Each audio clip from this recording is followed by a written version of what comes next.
The first suit touched the glass from the outside. Not pounded, not struck, just laid a gloved hand against the observation dome as if it had all the time in the world. Behind it, in the green-black pressure of the flooded chamber, other helmets turned toward me one by one. Their lamps were dark. Their visors were opaque with age, salt, and the pale veining of something that looked too much like tissue. Rourke was screaming in my ear over the radio, though his voice kept folding in on itself with the station alarms until it sounded like someone drowning while trying to speak through another man's mouth. "Blow it now, Mason. Now." Inside the older dome, suspended in cables and tendrils and a slow storm of red silt, the first body opened its eyes. I knew that face before I could admit it. My father's mouth. My own brow. Someone built from both and neither. The hand on the glass curled. Every empty suit in the chamber took one step forward. The voice that came through my comm was calm, almost embarrassed. "Mason," it said, in a chorus of familiar tones, "we have been waiting for you to remember how this started." Then the first crack ran across the dome beneath my boots. It started 3 nights before that. I took the contract because I needed money quickly and because offshore companies checked paperwork less carefully than hospitals, airlines, or anyone else who understood what human error actually cost. I had some welding experience, some commercial dive time, and enough expired certifications and forged renewals to make a recruiter in Houston believe I was worth the trouble. Debt makes a person imaginative. Mine had begun with my mother's care, spread into legal fees after a bad traffic accident, and finished the way these things usually do, interest breeding in the dark. By the time Blackwater Meridian called me about a short-term deep-water maintenance job in the Gulf, I had already sold tools, cashed out what little retirement I had, and stopped answering numbers I didn't recognize. The rate they offered was absurd. That should have been my first warning. The second warning came when I learned the work site wasn't just a maintenance platform. It was a platform stitched onto the carcass of an older facility, an abandoned research habitat a mile beneath the surface. The company's orientation packet described it as a legacy structure under partial industrial reuse. That was corporate language for we built around something we did not fully dismantle. I remember the first time I saw the habitat on the descent monitor. The support platform looked ordinary enough in the floodlights. Steel ribs, anchor lines, utility arms, the usual patchwork of corrosion and repair. But beneath it, extending into the dark like a second thought, were the old modules. Observation domes. Corridors half sunk in silt. Spherical pressure locks from another decade of engineering, bulkier and stranger than anything still in common use. They looked less built than grown. I was supposed to get a full briefing before my first saturation dive. That never happened. A ballast issue delayed the supervisor, and I was already suited up, already irritated, already aware that if I looked too hesitant someone might inspect my credentials more closely. So when they told me to follow the guideline down and wait outside the main airlock until the senior team arrived, I said yes as if I belonged there. The ocean at that depth did not feel like water. It felt architectural. The pressure was something I could sense through the suit, not as pain but as a constant private demand. My helmet lights picked out segments of wall, cable, scaffold, and then the broad curve of an observation dome jutting from the habitat side. That was when I saw the figure. It stood on the exterior ring of the dome, upright in the dark, one hand resting against the glass. At first I assumed it was another diver. That was the only explanation my brain would accept. I remember thinking someone must have beaten me down there and was either lost or waiting on instructions. I raised my lamp to get its attention. The beam struck the visor. The figure lifted its hand and waved. So I waved back. The motion was automatic. Friendly, even. The kind of stupid reflex people have because civilization trains us to answer acknowledgement with acknowledgement. Only after I did it did I feel something move through me. Not fear exactly, but a slick internal wrongness. The sensation of a thought arriving too late to be useful. The figure did not move again. It simply held its position and watched me with a patience I disliked immediately. By the time I reached the airlock, the rest of the team had come down. There were 4 of them on that first shift. Rourke, the senior welder, Elena, a systems tech, Briggs, who handled hull inspections, and Deshaun Pike, the shift supervisor. Pike took one look at me and one look at the dome behind me and said, "Through compressed static? Did you stop out there?" I told him I'd seen somebody on the ring and assumed they were part of the team. He drifted closer. "What did you do?" I still remember how absurdly embarrassed I felt saying it. I waved. No one spoke for a second. The silence was so complete it overrode the ocean. Then Pike asked, "Did it wave first?" "No," I said. I waved. Then it waved back. Elena made a noise in her throat that sounded like a swallowed cough. Briggs turned his helmet away from me altogether. And Rourke, who I barely knew at that point, stared long enough that I thought he might physically grab me. Inside the habitat, the reaction was worse. The reused sections were cramped but modern enough. Dry compartments, maintenance stations, a galley with everything bolted down and smelling faintly of old coffee and disinfectant. The older research corridors beyond them were kept sealed except for work access. I had expected a rough orientation, maybe a lecture about exterior visibility and communication discipline. Instead, Pike went white around the mouth, opened a locker, and handed me a laminated card that looked older than the company logo printed in one corner. It had 5 rules on it. Typed, water-stained, reissued enough times that the edges were soft. I read them twice. 1. Never acknowledge anyone outside the observation glass. 2. If you hear knocking on metal, count to 10 before responding. 3. Never weld below maintenance level 4 after midnight. 4. If your communication cuts out, ascend immediately. 5. If another diver claims to be lost, do not search for them. I looked up and waited for an explanation. Pike only said, "You should already be gone." That annoyed me more than it frightened me. I had spent most of my life around men who turned every habit into superstition and every accident into folklore. I assumed this was the same thing. Deepwater workers inventing ritual around a dangerous environment because ritual feels better than admitting chance runs most operations. I told them if this was some kind of initiation, I didn't have the patience for it. Nobody laughed. That first night in the bunk chamber, I tried to sleep with the rules card tucked into the pocket of my coveralls, mostly because I didn't want it taken as a joke if someone checked. The habitat hummed around us with the ordinary noises of pumps, circulation fans, distant hydraulic corrections. Somewhere far inside the older sections, metal gave a single dull pop like settling bones. I stared at the ceiling and found I could not stop seeing the figure outside the dome. Not because it had scared me. Not yet. Because when it waved back, there had been a half-second, one rotten, impossible half-second, when I felt that I knew it. I waited for punishment. That was the simplest way to describe my thinking after the first dive. Once a group of hard, practical people reacted to my mistake as if they were watching a dead man finish tying his boots, I assumed something concrete would follow. Pressure fault, a suit breach, hallucinations from stress, sabotage even. If the rules mattered at all, then breaking the first one should have produced an effect. Instead, the station began saving me. The first incident happened 12 hours later during a routine patch job on a fractured support collar.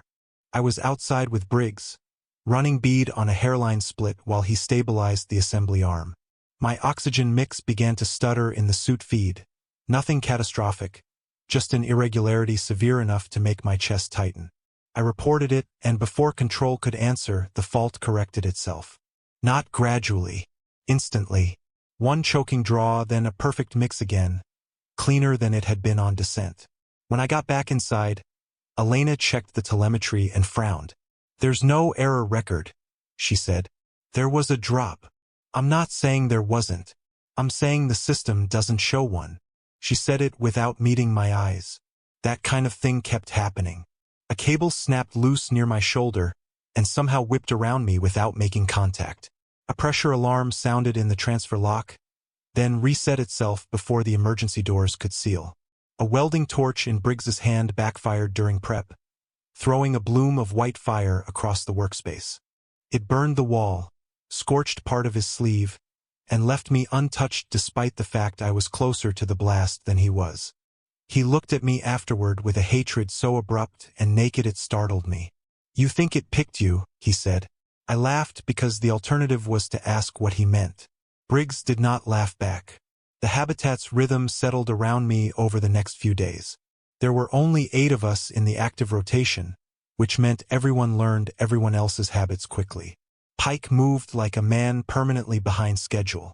Elena spoke softly and only when necessary. Briggs got jumpy whenever lights flickered. Rourke watched. That was the thing about him. He watched me the way an EMT watches a drunk man who insists he can drive home.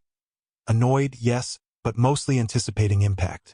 He had been down there longer than anyone else, nearly 6 years according to Elena, which in saturation work was either admirable or pathological. His face carried the pressure life leaves on people. Burst vessels in the eyes, flattened expression. The dull patience of someone who has lived too long in systems louder than daylight. On the 3rd night, I found him in the galley turning my laminated rules card over and over between his fingers. "You shouldn't still be here," he said. I asked whether he wanted to be clearer than that. He slid the card across the table. "Everybody who breaks the first rule goes missing by the 3rd day. Sometimes sooner." "Goes missing where?" He shrugged. "Depends how much of the story you believe." I sat down across from him. "And you believe all of it?" "I believe patterns." He leaned back, studying me. "You acknowledged it on the first dive. You're still alive. Your gear behaves like it's being checked by a second set of hands. Pressure spikes flatten around you. And every time I see that dome on exterior feeds, it's there." I had not told him I kept seeing the figure. I asked, "What is?" His mouth twitched, not quite a smile. "If you need to ask, you've seen it. I should have left then. I should have taken the next ascent window, confessed the forged certifications, and accepted whatever legal or financial ruin followed. Instead, I felt something sour and compelling begin to work inside me. Not bravery, curiosity with a gambler's moral quality. The abandoned parts of the habitat became part of my assigned work by the end of the week. Management wanted sections of the old research wing stabilized so they could be stripped for reusable infrastructure. That meant cutting into sealed passages, reinforcing bulkheads, and cataloging equipment no one had inventoried properly in years. Those older corridors were different from the active station in ways that went beyond age. The air tasted stale even after circulation. Labels had been painted over instead of replaced. Some doors still bore obsolete hazard markings from a defunct research division Blackwater Meridian claimed not to be affiliated with. The place had the feeling of something repurposed too quickly, like a church turned into office space without fully erasing the altar. I saw the figure outside the glass almost every day. Never close, never moving toward us. Sometimes it stood on the outer rings of the main dome. Sometimes farther off near the old habitat shell where the floodlights dissolved into sediment and dark. It was always just within certainty, impossible to mistake for debris and impossible to study for long without feeling my concentration slide. Once, when I passed an observation port alone, I realized it was facing inward. Not toward me in general, toward my reflection in the glass. That night I dreamed of my father for the first time in years. Not a real memory. Just the back of his neck as he leaned over a table covered in blueprints while water drummed somewhere beyond the walls. In the dream I knew I was young, knew I was somewhere I should not have been, and knew that he was listening to someone knock from the other side of a locked door. When I woke, my pillow was damp with sweat and the habitat was quiet except for the recirculation fans. Then, from somewhere deep in the sealed sections, 3 slow knocks sounded through metal. I counted to 10 because by then even I had started doing that. When nothing followed, I lay back down. In the morning, Elena told me there had been no maintenance in the old wing overnight. No one else had heard anything. Later that shift, I passed the exterior dome again and saw the figure waiting beyond the glass. This time it lifted one hand to the barrier before I even approached, like a host greeting someone expected. And though its visor was black, I had the obscene conviction that it was not merely seeing me. It was recognizing me. The journals were hidden behind an access panel in a decommissioned med bay that had been converted twice since it was built. We only found the compartment because my torch bit through a newer layer of wall plating and exposed an older seam behind it, one with screws too corroded to match the surrounding work. Briggs wanted to log it and move on. I don't know why I argued. Maybe because by then I had started noticing how often everyone preferred not to look directly at anything unexpected. Maybe because I was tired of being the only mystery in the room. Inside the compartment was a waterproof case, yellowed and cracked, the kind used for paper records before everything went digital and then got lost anyway. The notebooks inside were swollen from humidity but readable. Most pages were handwritten in blocky capitals and cramped cursive. Different hands layered over one another, sections crossed out and rewritten as if no one trusted the version that came before. They were older than Blackwater Meridian. Older than the maintenance platform, maybe. Research habitat era. The first pages looked like procedural notes. Pressure tolerance. Shift rosters. Early incidents logged with dates that had bled badly enough I could only make out years. Then the content changed. The rules in those journals were not the rules on my card. Some overlapped in distorted ways, like copies made from memory by frightened people. Others contradicted the official set outright. If the knocking comes from inside the wall, do not answer. If it comes from the glass, ask what it wants. Never let Subject Zero believe you are afraid. If the watcher outside acknowledges you first, do not fear it. Fear the people inside. Do not separate the diver from his reflection. When communications fail, remain where you are until the second voice arrives. There were arrows in the margins, furious underlines, whole paragraphs attacked with ink until the paper nearly tore. One sentence appeared again and again in different handwriting. It is learning us by the way we obey. I should have turned the case over to Pike. Instead, I carried 2 of the notebooks back to my bunk wrapped in a tarp and spent the better part of 6 hours reading while the others slept. That was when I first saw the name Subject Zero. At first I assumed it referred to a patient or a test subject, something from the old research days. But the entries described a worker, a welder or diver, maybe both. Male. Not harmed by first contact. Repeatedly exposed to external manifestations without disappearance, psychotic break, or acute pressure response. Able to differentiate signals through the glass. Able to identify recurrence where others perceived novelty. One entry, written so hard it had embossed the page below it, said, "He is either immune, a bridge, or the beginning." The later pages were worse. They suggested the official rules had been developed years after the first incidents. Not as discovery but as containment theater. Something management could circulate, repeat, and enforce because complexity doesn't scale and fear does. 5 simple commands. 5 behaviors. A closed system. According to the journals, everyone who made eye contact with the figure outside the dome should have vanished within 72 hours. Vanished meaning physically absent, with equipment often left behind and telemetry ending mid-sentence. But there were exceptions noted in the margins. Rare. Troubling. The exceptions were never treated as survivors. They were treated as anomalies. I kept turning pages, looking for a description that would reassure me. Some sign that this Subject Zero had been diagnosed, isolated, studied, anything normal and horrible instead of impossible and vague. Instead, I found sketches of the dome exterior. Helmets drawn with too much attention to the angle of the head. Lists of symptoms that felt less medical than superstitious. Recognizing coworkers before meeting them, hearing conversations before they occurred, dreaming of corridors later discovered behind sealed walls. Then I found a final partial entry, ripped off halfway down the page. If he returns as a child, do not let him. The rest was gone.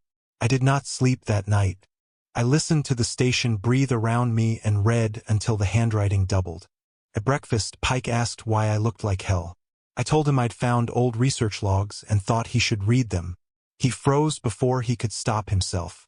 It was a tiny reaction, but once seen it was impossible to miss. Elena looked down. Rourke looked directly at me.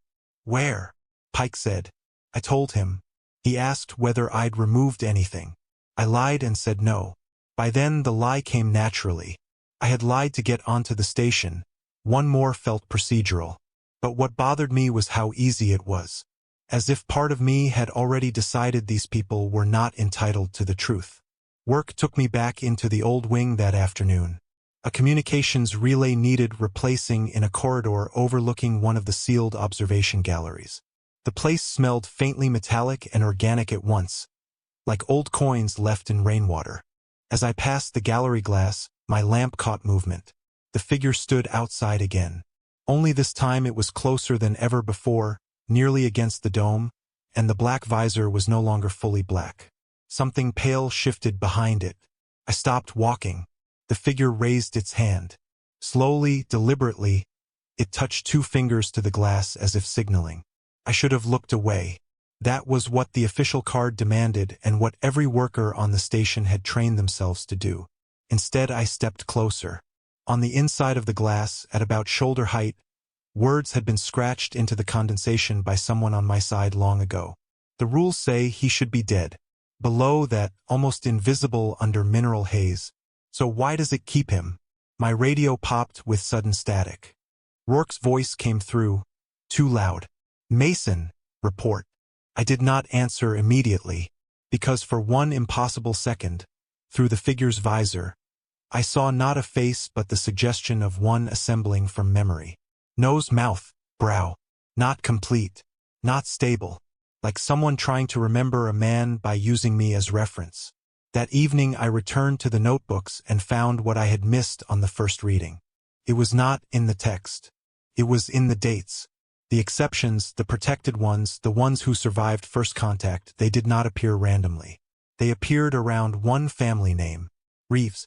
I read it twice before my hands started to shake. My father had worked offshore when I was small. That much I knew. He had been absent for stretches, vague about locations, one of those men whose real life happened in places his family only learned to speak around. He died when I was 12. Heart failure, my mother said. Complications. Nothing dramatic. In the notebooks, however, the name Daniel Reeves appeared next to restricted access authorizations, personnel disputes, and something called juvenile exposure review.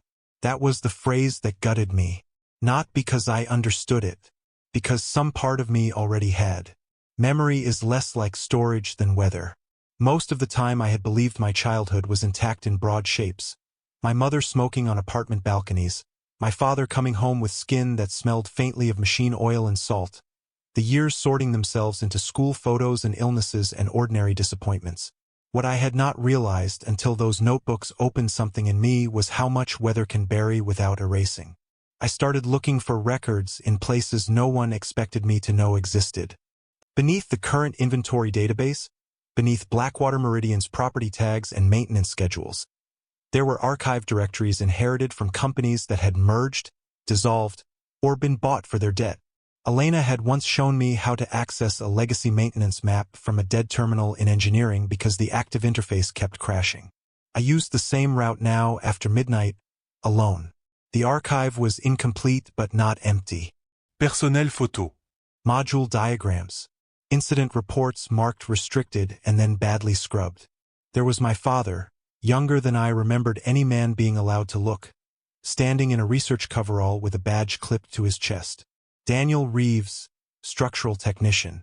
Behind him, unmistakable even in the grainy image, was the same observation dome now buried under layers of retrofit steel and superstition. I kept clicking. A family visitation log surfaced in a subfolder that should not have existed. Most names were blanked. One entry was not. Authorized minor visitor Mason Reeves. Age 7. For a while I could not feel my hands. I was there. Not metaphorically, not in some story my father might have told around the edges of his work. I had physically been on the habitat nearly a mile under the Gulf when I was 7 years old. And I remembered none of it. Not at first. The mind resists by withholding. But once I saw the log, small things began coming loose. A corridor with rounded corners and blue floor lighting. The taste of recycled air. My father kneeling to zip a child-sized emergency vest while saying, in a voice too tight to be casual, "If anyone's outside the glass, you do not talk to them. Okay?" A woman I did not know telling him the boy should never have been brought down. Then another memory, sharper and more damaging. My own reflection in a dome window, and beside it, outside, impossible and silent. Another child my size, in a tiny pressure suit, waving. I left the terminal and vomited in a wash basin. The next day I confronted Pike with the visitation log. I thought outrage would help. It did not. He read the printout, set it on the table between us, and asked where I had accessed it. "That's your concern?" I said. "I was brought down here as a kid." His expression did not change. "You should leave that alone." "Why?" "Because nobody down here is helped by old records." It was such a careful answer that I understood, finally, how deliberate the silence had been. These people did not simply work around danger. They curated ignorance, maintained it, passed it on shift to shift. Rourke found me later in the equipment bay. "You dug where you shouldn't," he said. "Apparently everyone else has too." He folded his arms. "Did you remember being here?" "Pieces. That's more than most." The figure outside the dome changed that same evening. I know how that sounds. It changed appearance gradually over previous days, if I'm honest, subtle shifts in height, posture, the shape implied beneath the suit. But that evening, standing alone at the main observation port while the others worked a pressure seal in Maintenance 3, I saw it clearly enough that denial became embarrassing. It looked like my father. Not perfectly. More like someone reconstructing him from partial descriptions. The line of the jaw, the broad set of shoulders, the way he used to stand with one hip slightly turned when trying not to look impatient. The visor remained dark, yet the sense of him was there with nauseating accuracy. I stepped toward the glass before I understood I was doing it. The figure copied me. Then, in one smooth wrong movement, it shifted again. Now it resembled me.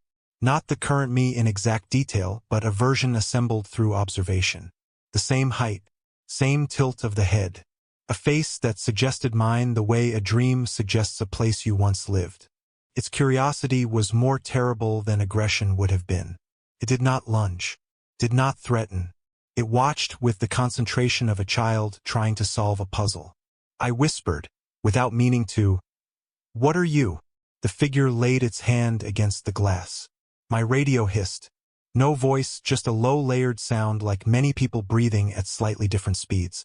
I touched the glass too. Cold leached through the material into my glove. Not normal temperature transfer. Recognition. A contact colder than water, colder than steel, intimate as a hand finding another hand in the dark. And in that instant I saw something that may have been memory or may have been given to me. A chamber below the habitat older than the maps. My father arguing with a room full of exhausted people while alarms flashed red. Someone saying, "It's mirroring what it's shown." Another voice answering, "Then stop showing it fear." A child's voice, mine, asking why the man in the window looked lonely. I jerked back so hard I nearly fell. Rourke was standing at the far end of the corridor. He had seen enough of my expression to know something had happened. "What did it show you?" he asked. I hated that question because it contained certainty. Not "did you see something?" What did it show you? "Were you all going to tell me eventually?" I asked. "Or just wait to see what I turned into?" He came closer, slow as if approaching an injured animal. "We were waiting to see what you already were." That night I went through the notebooks again and searched the archive for my father until dawn. I found transfer orders, disciplinary notes, and fragments of a research program that had no plain language description left, only budget codes and euphemisms about cognitive continuity under pressure. But one document survived mostly intact. It was a review following a containment breach.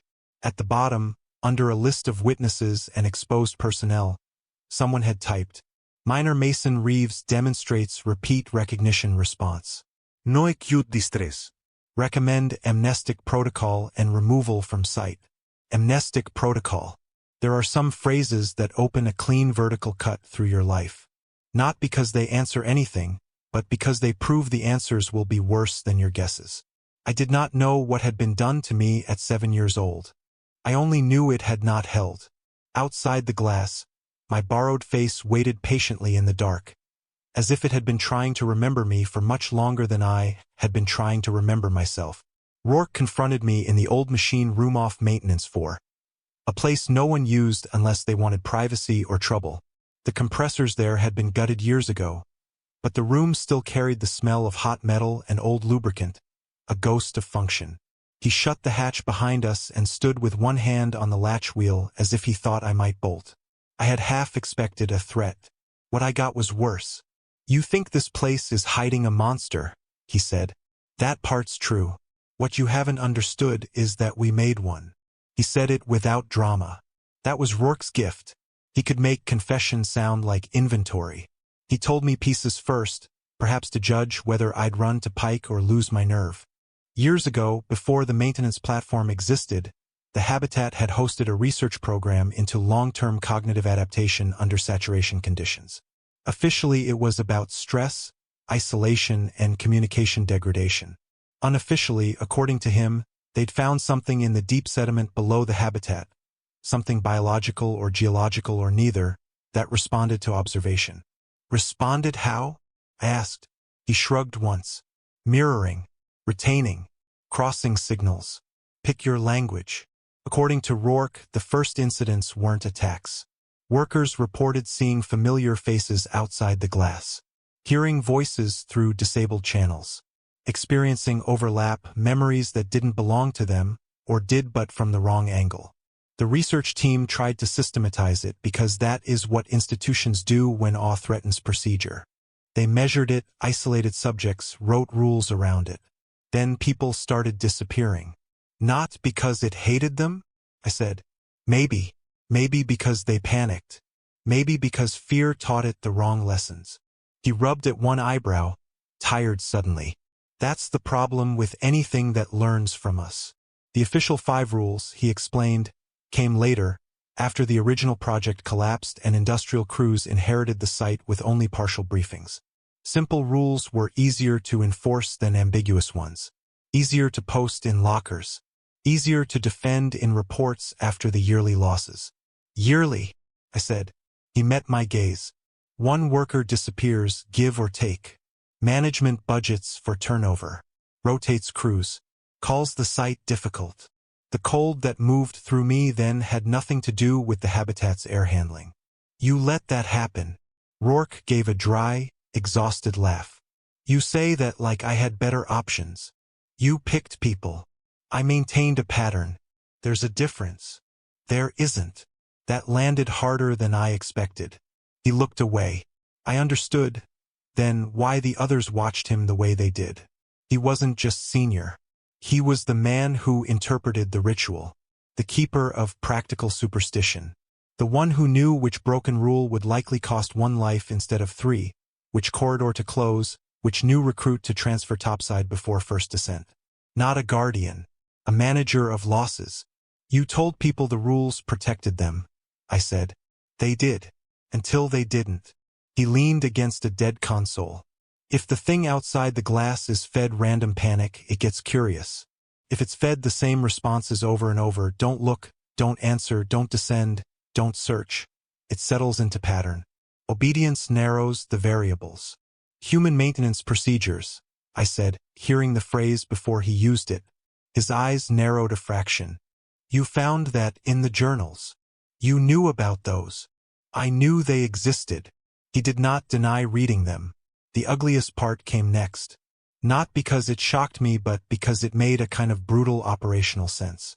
Workers who broke the rules were not simply victims. They were data, events. Each violation drew a response, and each response taught the thing below or around or within the shape of the people containing it. Over time, Rourke said, the site had become a feedback loop. Fear produced rules. Rules produced predictable behavior. Predictable behavior produced a more stable, more legible threat. And you kept it going. I kept the numbers low. I wanted to hit him. I wanted to report him, expose him, blow open every sealed compartment on the station and make everyone look at what they had become. Instead, I asked the question that mattered more than anger. Why didn't it take me?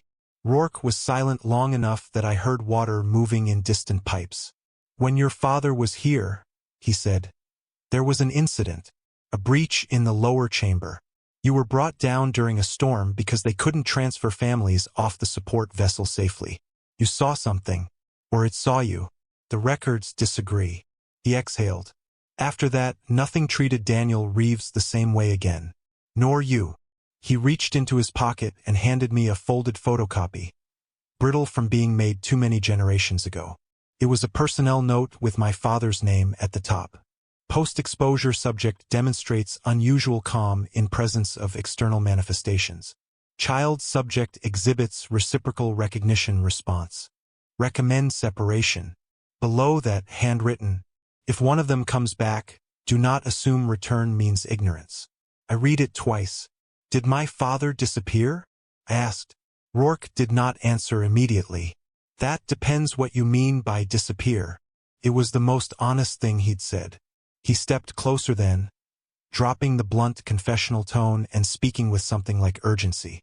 Listen carefully. Whatever connection it has to you, it's changed. The old patterns are failing. Lost diver reports are increasing. Comms don't just cut out, they split. People hear themselves giving instructions. And it's outside the dome more often now, closer than it used to get. That means it's learning faster. From me. From all of us. But yes, maybe from you. The rules were no longer emergency folklore.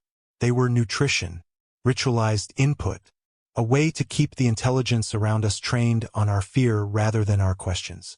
That should have sent me running for the ascent chamber. Instead, it made one thing intolerably clear.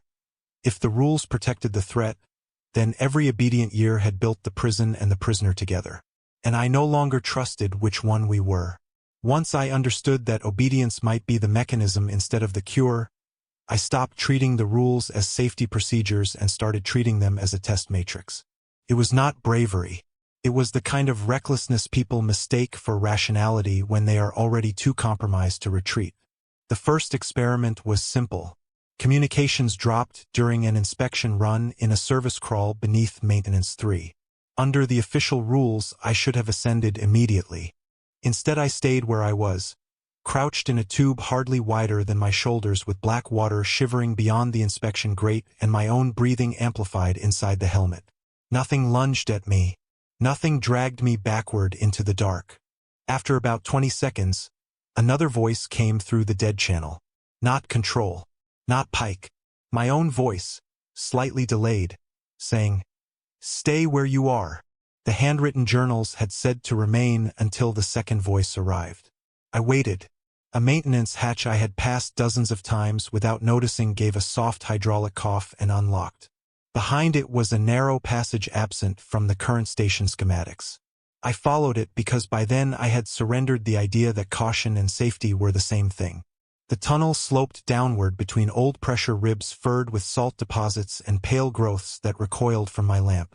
At the end, I found a storage niche stocked with obsolete emergency tanks, blank personnel slates, and 2 bunks folded into the wall. Someone had lived there. Not recently, but not long enough ago to feel archaeological. There was a cup clipped to a bracket, a deck of cards swollen with damp, and words scratched into the paint above one bunk. We were told not to search either. Plural. Rule 5. If another diver claims to be lost, do not search for them, had always struck me as the cruelest. Now I understood why. The lost were evidence. People omitted from reports, sealed behind false walls, written off by systems that preferred ritual over rescue. I brought the slate back to Elena instead of Pike. I do not know why I trusted her more. Maybe because fear sat differently on her than it did on the others. Less ownership, more shame. She looked at the hidden compartment photos on my tablet and went very still. There were stories, she said. People who called in from dead channels. Survivors in legacy sections. Rourke said following those voices got more people killed. Did you believe him? Her jaw tightened. I believed he was trying to keep the place functioning. That's not the same. No, she said quietly. It isn't. I violated Rule 2 that night. When the knocking came through the hull outside the auxiliary dome, 3 knocks, pause, 2 knocks, I answered immediately by striking back with a wrench. The response was not an attack. It was a sequence. 3. Pause. 2. Pause. 1. Coordinates. Not literal map coordinates, but something like them, an old maintenance designation I recognized from the archive. It led to a sealed vertical access shaft near the base of level 4. The same level every warning on the station wrapped itself around without ever fully naming. Briggs caught me at the shaft and tried to physically stop me. You don't go down there, he said. His face looked gray in the emergency lights. That's where the old chamber is. You knew. Everybody knows enough. That's not an answer. It's the only one we survive. His fear was real. That made it more unbearable. He wasn't protecting me. He was protecting the pattern that had taught him survival meant blindness. I went anyway. The shaft had been disguised as structural dead space, but once unsealed it carried signs of regular hidden use. Fresh grease on one guide wheel, recent scratches where equipment had been moved. Rourke was not merely preserving old rules. He was still maintaining the infrastructure beneath them. The lower tunnels were older than the habitat above. Their walls curved in imperfect circles, patched by multiple generations of material. Here and there I saw handprints preserved in resinous growth, as if someone had braced themselves against the wall and been copied instead of remembered. The further I descended, the more the station's ordinary mechanical sounds blurred with something almost vocal, layered murmurs rising and falling inside the pipes. I began to understand the journal's most disturbing suggestion. This thing might not be singular. Not a monster in the elegant sense. Not one consciousness with one appetite. More like an accretion. Workers altered by pressure, sensory damage, isolation, and contact with something discovered below the habitat. Humans becoming distributed across a medium we had no vocabulary for. Identity degraded, repeated, shared. A collective built from failed containment and bad interpretation. The figure outside the glass, then, was not bait. It was interface. When I returned topside from that descent, Rourke was waiting in the lock chamber. "You're feeding it novelty," he said. No, Ian Suarat. The rules were. He laughed once, bitter and astonished. "You still think there's a difference? Maybe there wasn't." That was the hard truth opening underneath everything. If the entity had learned from our fear, then my defiance was also instruction. Curiosity as nourishment. Rebellion as another pattern to absorb. Still, the station changed around me once I began breaking the rules. Not for the worse, for the clearer. Communication outages revealed hidden channels instead of danger. Immediate responses to knocking opened access rather than inviting attack. Remaining below after midnight did not unleash a curse. It exposed who had been using that time to move things no one else was supposed to see. And always, beyond the glass, the figure watched with mounting precision. Sometimes it wore my father's shape, sometimes mine. Once, passing a reflective panel, I realized I had mistaken my own silhouette for it and stood frozen until the reflection blinked half a second late. By then I knew where all of this pointed. Beneath Maintenance Level 4 was the source. Not of evil, maybe, but of the oldest lie on the station. The rules were never written to save workers from the thing below. They were written to save the thing below from being understood. I went beneath Maintenance Level 4 at 0:43 station time with a cutting torch, a backup lamp, and the kind of clarity that only appears after a person has already ruined his life enough that one more irreversible act feels almost tidy. The access route opened from a ballast chamber no active map acknowledged. Behind a false bulkhead and an unpowered service lift was a ladder shaft descending into water thick with suspended silt. My lights barely reached the bottom. The whole structure groaned around me with the slow stress of pressure equalization, as if the station itself objected to being remembered. At the base of the shaft was a circular corridor lined with old observation ports. Most had gone opaque. One remained partly clear. Through it I saw the chamber. It was vast, far larger than any functional reason justified. Not a room built for maintenance but for witnessing. Flooded from floor to ceiling, lit only by intermittent emergency strips and the diluted glow of my own helmet lamps reflecting back at me. The seafloor had invaded the place through cracks and decades, leaving drifts of silt and wavering curtains of pale organic growth. And standing upright across that floor were diving suits. Dozens of them. Antique models. Modern ones. Industrial hardshell units and softsuit rigs from at least 3 eras. All empty by any normal definition. No movement.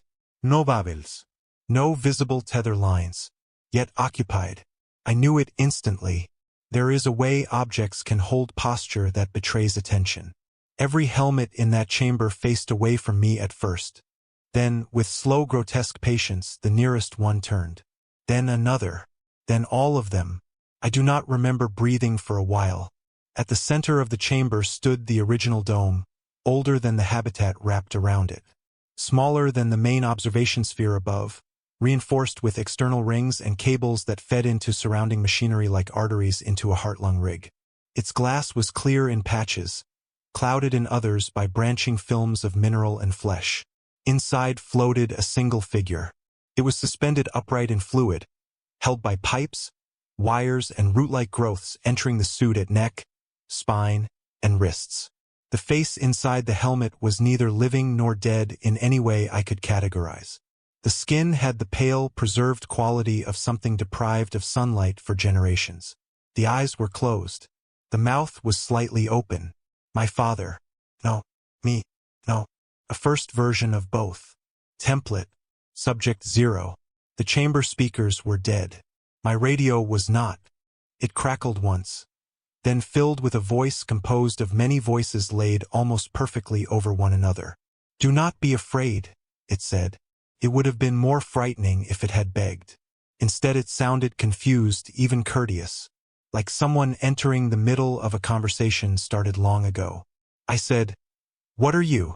The reply came after a pause during which several of the empty suits shifted almost imperceptibly in place. "We have been called many things," it said. Most of them came after the rules.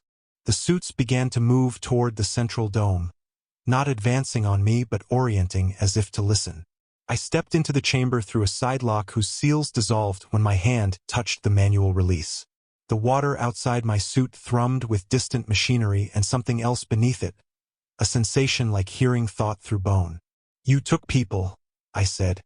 "We kept what was left," it answered. That should have enraged me. Instead it produced the worst possible sensation. Pity contaminated by horror. The voice continued. "At first there was only signal, pressure, reflection. We reached because reaching is what minds do in the dark. They answered with rules. Rules became fear. Fear became shape. Images came then, not through sight exactly, through association. Workers at the glass recoiling. Researchers issuing contradictory instructions. Divers vanishing from one compartment and appearing in another with pieces of memory missing or doubled. Every attempt to contain the phenomenon forcing more contact, more fragmentation, more people into whatever continuity the thing in the chamber represented. "We asked to be heard," it said. "They taught us that every approach was attack." I thought of the official card in my pocket, damp with my own sweat through so many shifts. 5 simple lines refined through generations of panic until no one remembered the original conversation they had interrupted. "My father," I said. "Is he in there?" The answer came from 3 directions at once. My radio, the water itself, and somewhere inside my own memory. "Partly." The nearest empty suit raised one hand as if to reassure me. I nearly fired the torch at it. Instead I forced myself to ask, "Why me?" The figure in the dome opened its eyes. They were not my father's eyes or mine. They were older than both, but behind them past recognitions I could not dismiss. Childhood memory. My name spoken in a tone I had heard before I understood language. My father kneeling by a dome and telling someone on the other side, "He's only a boy. You were here before fear taught them how to interpret you," the voice said. "You looked and did not recoil. We remembered that."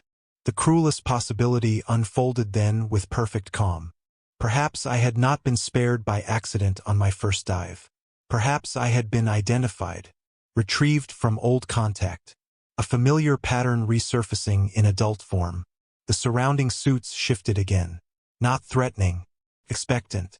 "How many are you?" I asked. The answer made my stomach turn. Not enough to remain separate.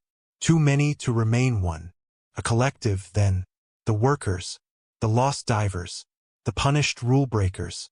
Possibly those who had obeyed too long and been absorbed anyway through maintenance, proximity, exposure. My father among them not as a preserved man but as one voice in a drowning choir. The station shook overhead with a concussive thud. Rourke. Even before his voice burst into my calm, I knew he had followed me. "Mason," he barked. "Get out of there. I'm arming charges. The suits turned, as if hearing him too. The voice in my radio softened. He believes imprisonment is mercy, it said. Many did. I looked up at the cables running from Subject Zero's dome into the chamber walls, at the growth threaded through steel, at the century of fear fossilized into procedure. Above us, the station alarms began to howl. Rourke came down in a full hardshell rig carrying a demolition satchel clipped to his harness like a second torso.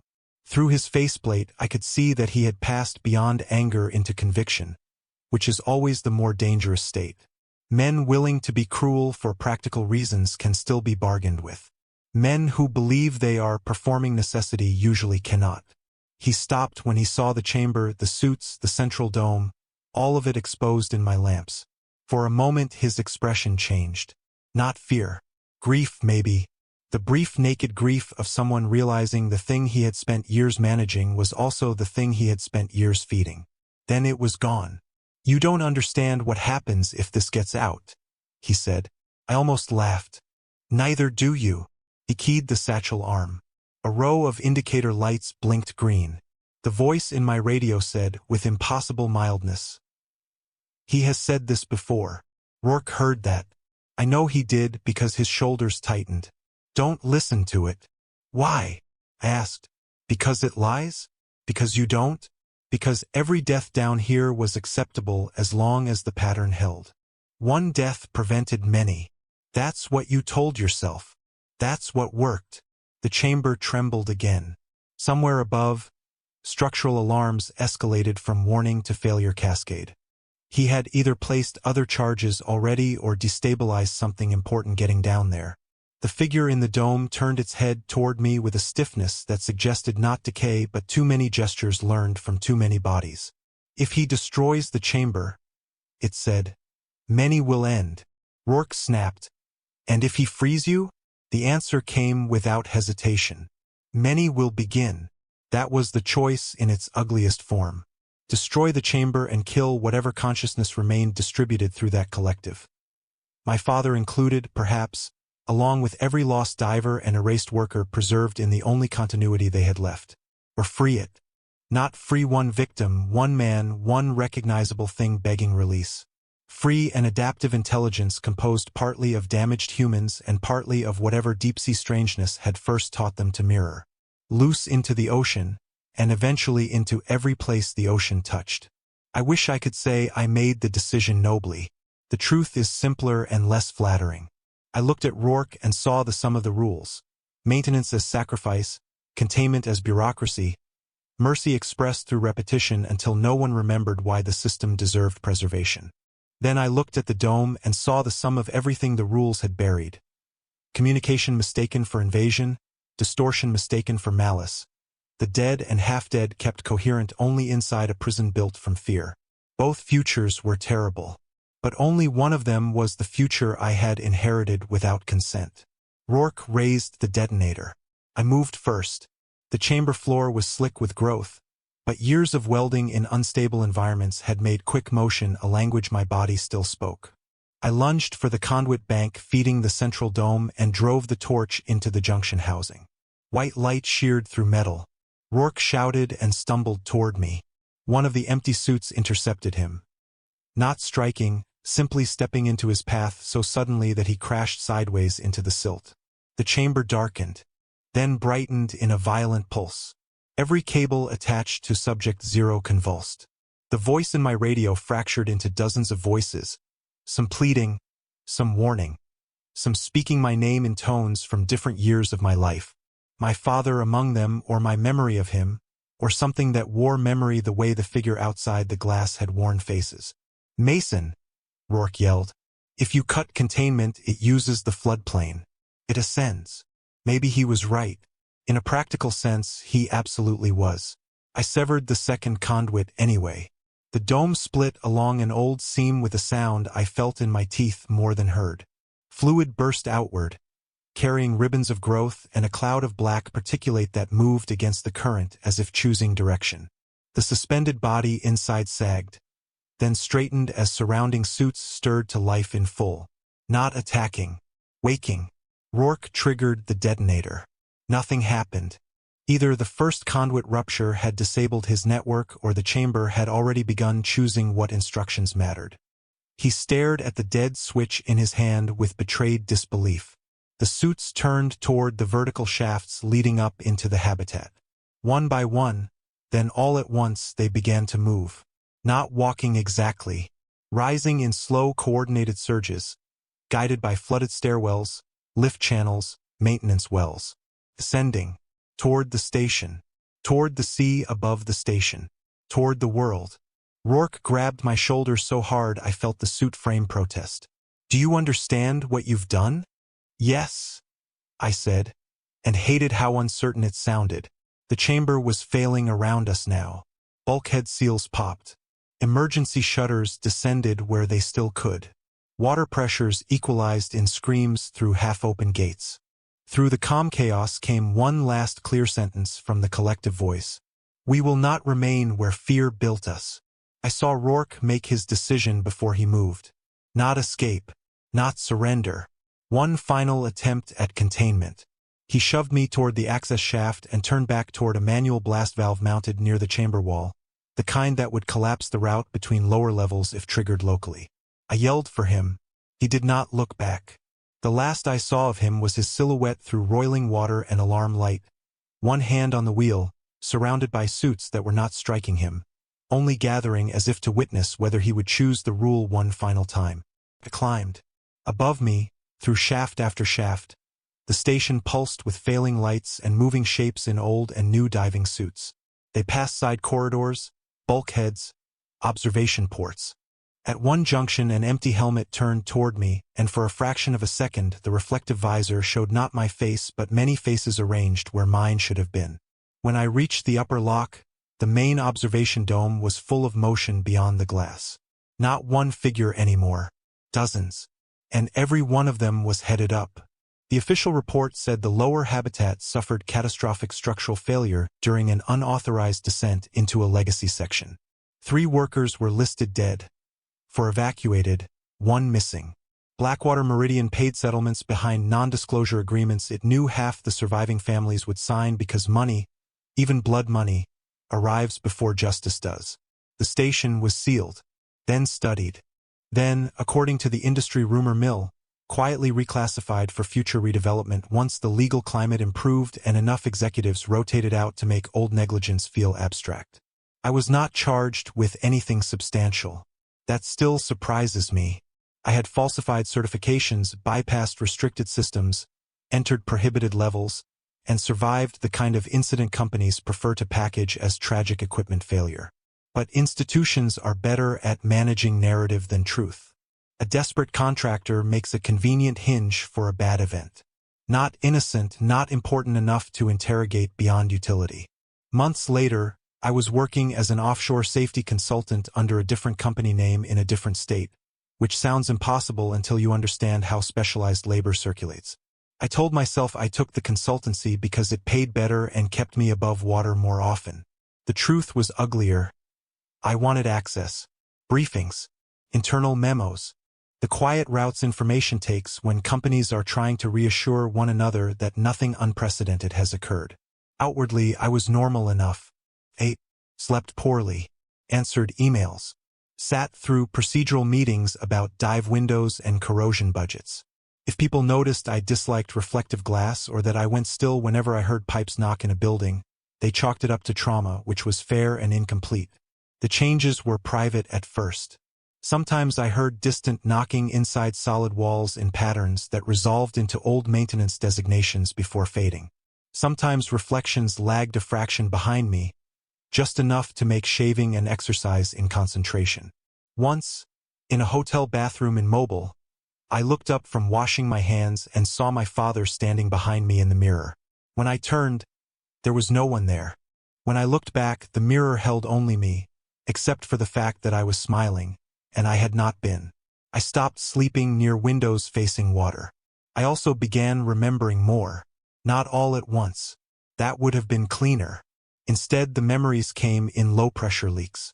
My father holding my shoulders in the original dome. The child-shaped figure outside the glass waving to me first, not the other way around. Me asking if he was lonely. My father saying, with a terror he tried to hide, "Don't let it know your name." Researchers arguing over whether recognition implied contamination or communication. Someone preparing the amnestic protocol while another voice objected that erasure would not undo contact, only hide it from the host. The host. That was the word I had not remembered until recently.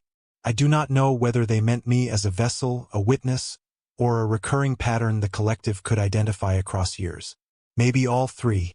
The inverse discovery, if that is what this was, is not that I found the monster below the station.